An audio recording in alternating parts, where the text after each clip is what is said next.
When we first started the show, I really thought we were doing a show about building cars and motorcycles for people. It evolved into a show about people and their story. It really brought challenges in the early days. Danny Koker built one of the most recognizable garages in America, but not every name that passed through the doors of Count's Customs left on good terms.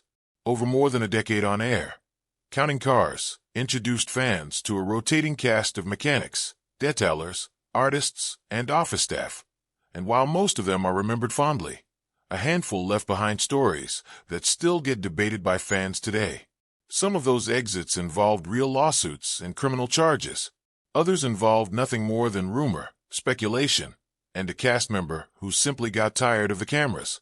Today we're separating what's actually been proven from what's just internet legend, and counting down 5 of the most talked about departures in the show's history. Before any of that drama, there was just a kid who loved engines. Danny Koker was born in Cleveland, Ohio, but it was Detroit where he really grew up, a city where the smell of exhaust and the sound of a big block V8 were simply part of the neighborhood. Muscle cars weren't a novelty there. They were the wallpaper of everyday life, and car shows were a regular weekend event. For a kid with an eye for machines, it was the perfect place to fall in love with something for life. His father, Danny Koker Sr., gave him 2 passions instead of 1. The elder Koker was a professional musician who toured with well-known gospel quartets, so music was constantly playing in the house. But he was also a serious car enthusiast, and that half of his personality rubbed off on his son just as strongly. By his teenage years, Danny wasn't interested in the things that occupied most kids his age. He wanted to be under a hood, taking something broken and making it run again. Classic muscle cars, choppers, and hot rods became his obsession, and that obsession never really faded. Cars pulled him in, but it was entertainment that first put him on a stage.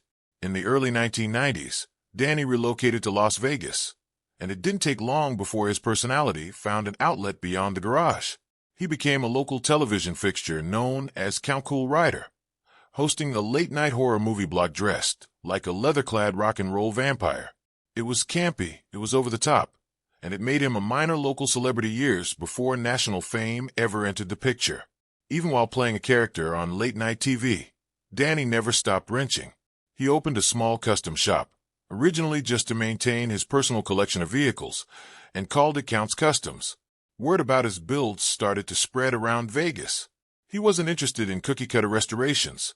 His style mixed genuine respect for classic design with bold, rebellious flourishes, flame jobs, low stances, and engines built to be heard from down the block. Collectors, celebrities, and everyday gearheads started showing up at his door, and slowly, a reputation was born. Danny's real leap to national recognition came through an unlikely connection. Because Count's Customs sat close to the now famous gold and silver pawn shop, Danny became a recurring guest expert on Pawn Stars whenever a car or motorcycle needed appraising. His straightforward, knowledgeable style made him a fan favorite almost immediately, and producers noticed how much audiences responded to him. That reaction led directly to a spin-off. In 2012, Counting Cars debuted on the History Channel, following Danny and his crew at Count's Customs as they hunted down, restored, and customized vehicles of every kind. The show worked because it didn't lean on manufactured drama. Danny's passion for cars was obviously real, and that authenticity came through the screen. Viewers weren't just watching builds, they were watching what felt like a group of friends who happened to work together. By its 3rd season, Counting Cars had become one of the most popular automotive shows on television, and Danny Koker had gone from local Vegas personality to a nationally known face. He expanded the brand further, opening Count's Vamp Rock Bar and Grill, so he could combine his 2 great loves, music and motorcycles, under one roof. On the surface, everything looked like a success story without a single crack in it. The polished 30-minute episodes hid a much messier reality. A genuine restoration or custom build can take weeks or months, not 30 minutes. Parts get backordered. Mistakes happen and have to be corrected. Paint has to cure. Engines have to be tested. And every stage has to be done right before the next one can start. Compressing that process into a tight, entertaining television episode meant long shooting days, tight deadlines, and constant pressure on everyone involved. especially with a boss who had a reputation for rejecting anything that wasn't up to his standard. Fame changed the day-to-day rhythm of the shop, just as much as the workload did. What had once been a small, tight-knit garage became a tourist attraction almost overnight. Fans showed up hoping for photos and autographs, sometimes in the middle of a workday, and the shop that used to feel like family started to feel like a business under a microscope. Some employees handled the attention fine, others didn't, and cracks started to show as certain personalities leaned into the spotlight a little too hard, or felt they deserved more credit, or more money, than they were getting. On top of the day-to-day tension, Counts Customs found itself dealing with real legal battles over the years, some involving customers, and at least one involving a trusted member of the shop's own staff. It's against that backdrop that the departures below took place. Some were confirmed through court filings and news reporting. Others remain unresolved mysteries that fans have pieced together from social media hints and second-hand accounts. We'll be clear about which is which. Of every name on this list, Joseph Frontiera's story is the one with the most documented, verifiable paper trail, because it ended up in court. Frontiera wasn't a mechanic or a builder. He worked behind the scenes as the shop's bookkeeper, brought on through a staffing agency to manage the company's finances, payroll, and day-to-day bills. It's a position built entirely on trust, since the person in that seat has direct access to a company's money, with very little daily oversight from the owner. According to a civil lawsuit that Counts Customs filed in March 2016, that trust was badly abused. Court filings alleged that Frontiera used company funds to cover personal expenses, including a down payment on his own Land Rover Range Rover and personal airline tickets. The lawsuit also claimed he failed to pay the company's payroll taxes on time, which triggered an IRS penalty reported to be around $18,000.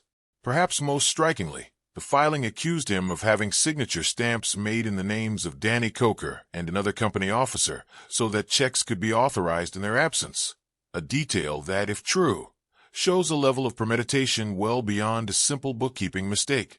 Altogether, the shop claimed it had lost around $75,000 because of his actions. Counts Customs didn't stop at suing Frontiera.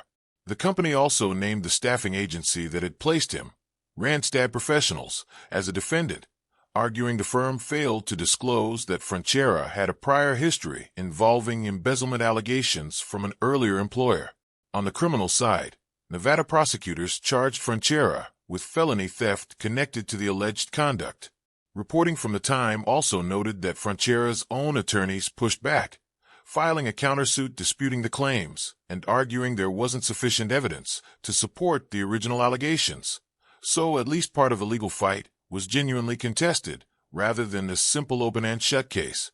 Whatever the full resolution behind closed doors, the practical outcome was clear. Frontiera vanished from Counting Cars without any on-screen explanation, and his name was quietly scrubbed from the show's official record. For a business built on trust between a small team, having its own finance person accused of this kind of deception left a mark. Reports suggest it also pushed Danny and his staff to tighten up financial oversight going forward, the kind of lesson that's expensive no matter how you learn it. Scott Jones was part of Counting Cars from its very first episode, working as the shop's manager and handling much of its bookkeeping. Where Danny was the creative force with big ideas for every build, Scott was the guy pumping the brakes, watching the budget, and reminding everyone that a business still had to turn a profit. That dynamic made for some of the show's most entertaining early moments. Scott pushing back on an expensive idea, Danny wanting to go bigger anyway, and it also made Scott one of the more polarizing personalities in the shop. He didn't sugarcoat anything, and viewers either loved him for his bluntness or found him a little too combative. Then, after the second season, he was simply gone. There was no on-screen send-off and no mention of why he disappeared. Naturally, fans filled in the blanks themselves. Rumors circulated for years, suggesting he'd been let go over financial mismanagement or some deeper falling out with Danny. None of those theories were ever substantiated by evidence, and the show never directly addressed his exit. The far more grounded explanation, based on later interviews and local reporting from his hometown paper, is a lot less dramatic. Scott moved his family back to Greenville, Tennessee, a place he'd repeatedly said was his real home even during his time on the show. following the birth of his youngest son.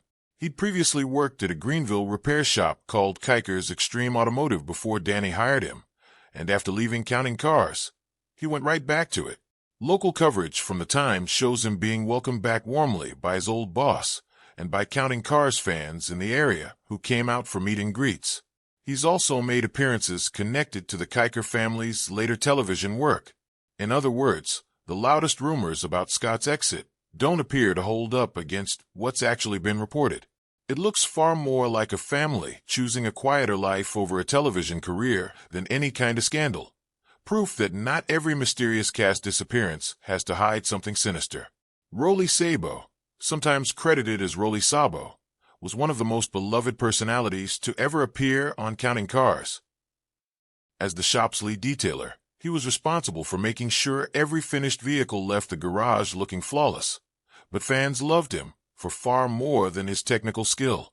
His thick Hungarian accent, constant one-liners, and genuine sense of humor made him a scene stealer for 6 seasons, and his perfectionism behind the wheel buffer earned him just as much respect from his co-workers. His exit, though, has become one of the show's more confusing mysteries, and it's worth clearing up a detail that tends to get twisted in retellings. In 2017, Rolly's trailer, which held a large amount of his personal detailing equipment worth thousands of dollars, was reportedly stolen from a parking lot in Las Vegas. Some accounts of the incident suggest the thieves may have specifically targeted the trailer because it was known to belong to a recognizable face from the show, rather than because of the equipment's value alone. Whatever the motive, it was Rolly's own property that disappeared. He was the victim of the theft, not a suspect in it. Even though the timing of his exit around the same period has led some corners of the internet to blur that distinction over the years. Shortly after, Rolly stopped appearing on the show entirely, with no on-screen farewell and no official statement from Counts Customs about what happened. That silence left plenty of room for speculation. Some fans assumed the loss of his equipment made it harder for him to keep working the way he had before. Others believe he simply grew tired of the demands of being a recognizable face in an industry he'd never sought fame in to begin with. A police officer and Army veteran before he ever picked up a buffer, by most biographical accounts. When fans have pressed him directly on social media over the years, Rolly has stayed cagey, at one point calling the full story a long story, without elaborating further. What isn't in dispute is what came after. Rolly stayed in Las Vegas and built his own detailing business, now known as Rock and Rolly Custom Detailing, which has developed a loyal following of its own. Whatever really happened behind the scenes, he clearly didn't let it slow him down. Shannon Icaw never needed to be the loudest person in the shop to matter. As the show's lead motorcycle builder, he built a reputation as one of the true craftsmen behind Counts Customs, quiet, focused, and completely uninterested in stirring up drama for the cameras. His bike spoke for him. Clean lines, bold custom work, and a level of detail that made every build feel personal rather than assembly line. For the early seasons, Shannon was a steady presence. But as Counting Cars grew in popularity, fans began noticing his screen time shrinking, season by season, until he was barely appearing at all. There was no blow-up, no dramatic send-off, no scene where Danny addressed his absence directly. He simply faded from view. The most consistent explanation offered by longtime viewers and industry observers is a simple mismatch in priorities rather than any personal conflict. As the show matured, it leaned harder into manufactured tension and storyline-driven editing to keep ratings up, a common pattern for long-running reality shows. For a craftsman like Shannon, who'd built his reputation on letting the work speak instead of playing a character, that shift reportedly didn't sit well. Rather than push back publicly or create friction on camera, he appears to have simply stepped back from the show at his own pace. Since then, Shannon has remained active in the Las Vegas custom motorcycle scene, still designing and building bikes with the same care his fans remember from the show. His story stands out from the others on this list because there's no scandal attached to it, just a builder who prioritized his craft over the spotlight when the two stopped lining up. Mike Henry, known to fans as Horny Mike for his horned helmet and wild personality, brought a completely different kind of talent to Counts Customs. As the shop's lead airbrush artist, his job was to take a finished build and turn it into something unforgettable. Flame jobs, murals, metallic fades, and designs that gave every vehicle its final personality.